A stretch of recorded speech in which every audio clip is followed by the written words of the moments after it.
এখনের প্রকৃতির এই প্রশান্তি আর সবুজের গন্ধটা ভীষণ ভাল লাগে। প্রতিদিনের ব্যস্ততা থেকে বাইরে এসে একটু হেঁটে বেরোনো, ঠিক এরকম আলোর মধ্যে, সত্যিই শান্তি দিয়ে। এই তোমার বাড়ি কোথায়? আমার বাড়ি এই তো সামনে। ও আচ্ছা।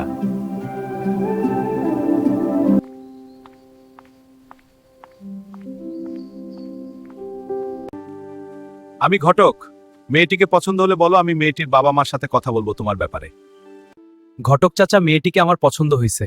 ঠিক আছে, তাহলে আমি যাই, তোমার ব্যাপারে কথা বলি। আমি তোমার ব্যাপারে কথা বলেছি, মেয়ে বাবা মা তোমার সাথে বিয়ে দিবে না। না চাচা নাই, আমি মানি না, আমি ওকে বিয়ে করব। ওকে ছেড়ে দাও, আমি ওকে ভালোবাসি। আমাকে প্লিজ, আমি হাত জোড় করছি। তোমরা আমাকে ছেড়ে দাও, আমি ওকে ভালোবাসি। বাবা মা আমাদের সম্পর্ক মেনে নিবে না, চলো আমরা পালাই। হ্যাঁ ঠিক বলেছো, চলো পালাই। ওরে নীল দরিয়ায় বরিয়া দেরিয়া। অনেক হয়েছে, এবার থামো আর নৌকা দিথা নামো।